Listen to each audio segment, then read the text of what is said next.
कक्षा 9 का पाठ है तुम कब जाओगे अतिथि, जिसके लेखक हैं शरद जोशी। शरद जोशी ने अपने इस पाठ में व्यंग्यात्मक शैली में ऐसे लोगों पर को प्रस्तुत किया है जो कि मेजबान के घर बिना बताए आ जाते हैं और फिर जाते ही नहीं। लेखक हमारे सामने एक प्रश्न भी छोड़ता है कि आप ही बताएं कि कैसा अतिथि अच्छा होता है जो कुछ दिन मेहमान नवाजी करा कर अपने घर लौट जाए, या वैसा अतिथि जो इस पाठ में बताया गया है। लेखक कहता है कि मेजबान, जब तुम यहाँ आए तो तुम्हें आए हुए 4 दिन हो चुके हैं। पिछले 4 दिनों से तुम हमारे घर पे हो। जब चांद पर भी कोई एस्ट्रोनॉट गया होगा तो वो भी चांद पर इतने दिन तक नहीं रुका होगा जितने दिन तक तुम मेरे घर रुक गए हो। वो तो फिर भी इतनी दूरी तय करके चांद पर जाते हैं, तुम तो थोड़ी ही दूरी से आए हो। कहने का तात्पर्य यह है कि अतिथि को मेजबान अब वापस घर भेजना चाहता है। मेजबान कहता है, जिस दिन तुम आए थे उस दिन मेरा बटुआ कांप गया था, अर्थात मुझे आर्थिक रूप से व्यवस्था करनी होगी, इस बात का अंदेशा मुझे पहले ही हो गया था। उन्हें डर था कि उनकी आर्थिक स्थिति गड़बड़ाने वाली है। पाठ में यह भी बताया गया है, जब लेखक कहते हैं कि जब तुम आए तो मैंने तुम्हारा स्वागत मुस्कुराकर किया था। मेजबान की पत्नी ने भी अतिथि को नमस्कार किया, मुस्कुराहट के साथ उनका आदर सत्कार किया। मेजबान कहते हैं, हमने रात के भोजन को डिनर की गरिमा प्रदान की। उनके ये सब करने की सिर्फ एक ही आशा थी कि मेजबान से अपनी मेजबानी करवाकर, अपना आतिथ्य सत्कार करवाकर अतिथि जल्दी ही वहां से चला जाएगा। भावभीनी विदाई का समय आ जाएगा। जब अतिथि जाने लगेगा, मेजबान उसे रुकने के लिए कहेगा, पर अतिथि नहीं रुकेगा और चला जाएगा। परंतु ऐसा कुछ भी नहीं हुआ।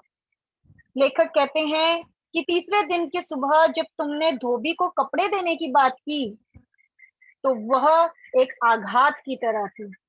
मैं और मेरी पत्नी इस बात पर आश्चर्यचकित थे, क्योंकि धोबी को कपड़े देने का संकेत इस ओर था कि शायद अतिथि अभी और दिन रुकने वाले हैं। मेजबान कहते हैं, मेरी सारी इच्छाएं जैसे समाप्त होने लगी। लेखक कह रहे हैं कि हे अतिथि, तुम्हारे और मेरे बीच जो बातचीत के विषय थे वो सब समाप्त हो चुके हैं।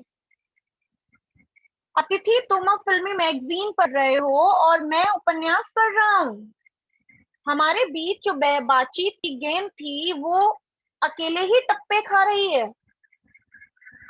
जब हम मिले तब हमने ना जाने कितने ही विषयों पर, परिवार, स्वास्थ्य, रोजगार, कॉलेज के दिनों की बातें सब कर ली। अब हमारे बीच बातचीत का कोई विषय शेष नहीं है। मेजबान कहता है, हे अतिथि, ऐसा लग रहा है जैसे तुम्हारा अस्तित्व एक अदृश्य गोंद से मेरे घर में चिपक गया है। तुम जा क्यों नहीं रहे? आगे वो कहते हैं कि अब हमारे सत्कार की ऊष्मा धीरे धीरे समाप्त हो रही है। अब हम डिनर से वापस खिचड़ी पे आ गए हैं। मेजबान की पत्नी उन्हें कहती भी है कि मैं खिचड़ी बनाने वाली। ये इस और संकेत है कि अब उनकी मेजबानी धीरे धीरे सामान्य होने के स्तर पर है। मेजबान कहता है कि अब 5वां दिन है, अब भी अगर तुम नहीं गए तो बस ये मेरी सहनशीलता की सीमा है। इसके बाद हो सकता है कि मैं तुम्हें यहाँ से चले जाने के लिए साफ साफ कह दूं। मेजबान कहता है कि दूसरे के घर में रहना अच्छा लगता है, पर यह अच्छी बात नहीं कि हम दूसरों के घर जाकर उनके घर की स्वीटनेस को खराब करें। ये बहुत गलत है। मेजबान अतिथि को यह संकेत देना चाहता है कि हमारी संस्कृति में अतिथि को देवता की तरह पूजा जाता है, उसे देवता समझा जाता है। परंतु अतिथि, तुम देवता और अब मुझे मनुष्य, और मनुष्य से भी ज्यादा अब तुम मुझे राक्षस की तरह लगने लगे हो। तुम मेरी बात को समझो। हमारे संबंध तभी तक सुरक्षित हैं जब अब तुम यहाँ से चले जाओगे।